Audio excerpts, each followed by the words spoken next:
Pahalgam attack ನಂತರ ಮೋದಿಜಿಯವರು ಬಹಿರಂಗವಾಗಿ ಪಾಕಿಸ್ತಾನಕ್ಕೆ ಪಾಠ ಕಲಿಸ್ತೀವಿ ಅಂತ ಹೇಳಿದ್ರು. ಅವರ ಮಾತನ್ನ ನಿಜ ಮಾಡಿದ್ದು ನಮ್ಮ ಭಾರತದ ಸೈನಿಕರು. ಅದು ನೌಕಾಪಡೆ ಇರ್ಬೋದು, ವಾಯುಪಡೆ ಇರ್ಬೋದು ಹಾಗೂ ಭೂಸೇನೆ ಇರ್ಬೋದು. ಮೂರು ಸೇನೆಗಳ ಒಂದು ಕೋಆರ್ಡಿನೇಟೆಡ್ ಎಫರ್ಟ್ ಇದ್ದ ಪಾಕಿಸ್ತಾನದ ಸುಮಾರು 11 ಏರ್ಫೀಲ್ಡ್ಗಳನ್ನು ಡೆಸ್ಟ್ರಾಯ್ ಮಾಡಿದ್ದೀವಿ. ಅವರ ನ್ಯೂಕ್ಲಿಯರ್ ಇನ್ಸ್ಟಾಲೇಷನ್ ಏನಿತ್ತು ಅಲ್ಲೂ ಕೂಡ ಎಂಟ್ರಿ ಎಕ್ಸಿಟ್ಗಳಿಗೂ ಕೂಡ ಬ್ಲಾಕ್ ಮಾಡೋ ರೀತಿಯಲ್ಲಿ ಬ್ರಹ್ಮೋಸ್ ಮಿಸೈಲ್ನ ಲಾಂಚ್ ಮಾಡಲಾಗಿದೆ. ಪಾಕಿಸ್ತಾನವೇ ಬೆಕ್ ಮಾಡಿಕೊಂಡು ಕದನ ವಿರಾಮಕ್ಕೆ ಬರುವಂತ ಪರಿಸ್ಥಿತಿಯನ್ನ ನಮ್ಮ ಸೈನಿಕರು ಸೃಷ್ಟಿ ಮಾಡಿದ್ದಾರೆ. ನಮ್ಮ ಮೋದಿಯವರ ಮಾತನ್ನ ಸಾಕಾರ ಮಾಡಿದ್ದಾರೆ. ಅವರಿಗೆ ಒಂದು ಗೌರವ, ಹೆಮ್ಮೆಯ ಸಂಕೇತವಾಗಿ ನಾವು ಕೃತಜ್ಞತೆಯನ್ನು ಅರ್ಪಿಸುವಂತ ತಿರಂಗ ಯಾತ್ರೆಯನ್ನ ಮೈಸೂರಿನ ಜನರಲ್ ತಿಮ್ಮಯ್ಯ ಸರ್ಕಲ್ ಇಂದ ಶಿವರಾಂಪೇಟೆ ರೋಡ್ ಹಾಗೆ ದೇವರಾಜ ಅರಸು ರೋಡ್ ಮುಖಾಂತರವಾಗಿ ನಾವು ತೆಗೆದುಕೊಂಡು ಹೋಗ್ತಿದ್ದೀವಿ. ಅಪಾರ ಸಂಖ್ಯೆಯಲ್ಲಿ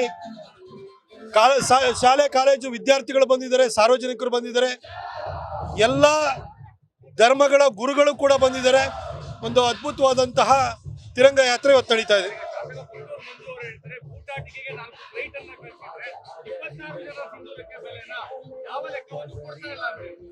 ಯಾರು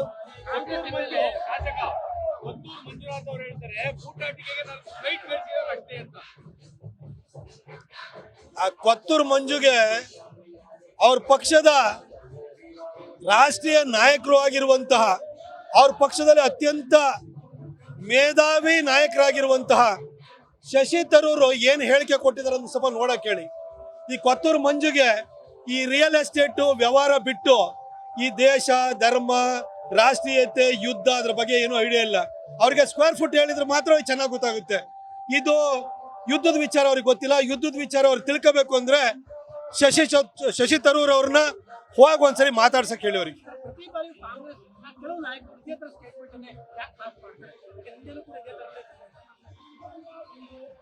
2008ರಲ್ಲಿ ಮುಂಬೈ ಅಟ್ಯಾಕ್ ಆಯ್ತು. ಆವತ್ತು ಪಾಕಿಸ್ತಾನದ ವಿರುದ್ಧ ಒಂದು ಹುಲ್ ಕಡ್ಡಿನೂ ಎತ್ತಕ್ಕಾಗ್ಲಿಲ್ಲ. ಆದರೆ ಕಾಂಗ್ರೆಸ್ನವರು ಯಾವುದೇ ಒಂದು ಯುದ್ಧವಾಗ್ಲಿ ಏನೇ ಆಗ್ಲಿ ಒಂದು ಯಶಸ್ಸು ಸಿಕ್ಲಿ ಅದು ಬಂದಾಗ ಫಸ್ಟ್ ನಿರಾಕರಿಸುವಂತ ಕೆಲಸನ ಇವರೇ ಮಾಡ್ತಾರೆ. ಯಾವುದೇ ಘಟನೆ ನಡೀಲಿ ಪಾಕಿಸ್ತಾನಕ್ಕಿಂತ ಮೊದಲು ಸಬೂತನ ಕೇಳುವಂತರು, ಅದಕ್ಕೆ ಸಾಕ್ಷ್ಯ ಕೇಳುವಂತರು ಕಾಂಗ್ರೆಸ್ನವರಾಗಿರ್ತಾರೆ. ಸರ್ಜಿಕಲ್ ಸ್ಟ್ರೈಕ್ ಮಾಡಿದಾಗಲೂ ಕೂಡ, ಬಾಲಕೋಟ್ ಅಟ್ಯಾಕ್ ಮಾಡಿದಾಗಲೂ ಕೂಡ ಪಾಕಿಸ್ತಾನ ಎವಿಡೆನ್ಸ್ ಕೇಳಲಿಲ್ಲ, ಆದರೆ ಕಾಂಗ್ರೆಸ್ನವ್ರು ಕೇಳ್ತಾರೆ. ಈ ಕಾಂಗ್ರೆಸ್ನಲ್ಲಿ ಆ ದೇಶ ವಿರೋಧಿ ಮನಸ್ಥಿತಿ ಅನ್ನೋದು ಪಾಕಿಸ್ತಾನವನ್ನ ಸೃಷ್ಟಿ ಮಾಡಿದಂತಹ ಕಾಂಗ್ರೆಸ್ಸಿಗೆ ಅದು ಮೊದಲಿಂದಲೂ ಇದೆ. ಇವತ್ತೇನಾದ್ರೂ ಕಾಂಗ್ರೆಸ್ಸು ಯಾವ್ದಾದ್ರು ಒಂದು ಪಕ್ಷಕ್ಕೆ ಪಿತಾಮಹ ಆಗಿದ್ರೆ ಅದು ಪಾಕಿಸ್ತಾನಕ್ಕೆ ಪಿತಾಮಹ ಅದು. ಯಾಕಂದ್ರೆ ಕಾಂಗ್ರೆಸ್ನ ಕೊಡುಗೆನೆ ಇವತ್ತು ಪಾಕಿಸ್ತಾನ ಸೃಷ್ಟಿಯಾಗಿದ್ದು.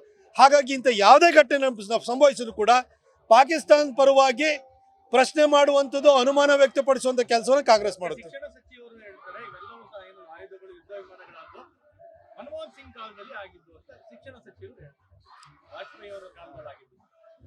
ಅವರಿಗೆ ನೆನ್ನೆನೆ ಸೋಷಿಯಲ್ ಮೀಡಿಯಾದಲ್ಲಿ ಉತ್ತರ ಕೊಟ್ಟಿದ್ದೀವಿ ಶಿಕ್ಷಣ ಸಚಿವರಿಗೆ. ಅದಕ್ಕೆ ಅವ್ರನ್ನೇನು ಹೆಚ್ಚು ನಾನು ಬೆಳೆಸಕ್ಕೆ ಹೋಗಲ್ಲ.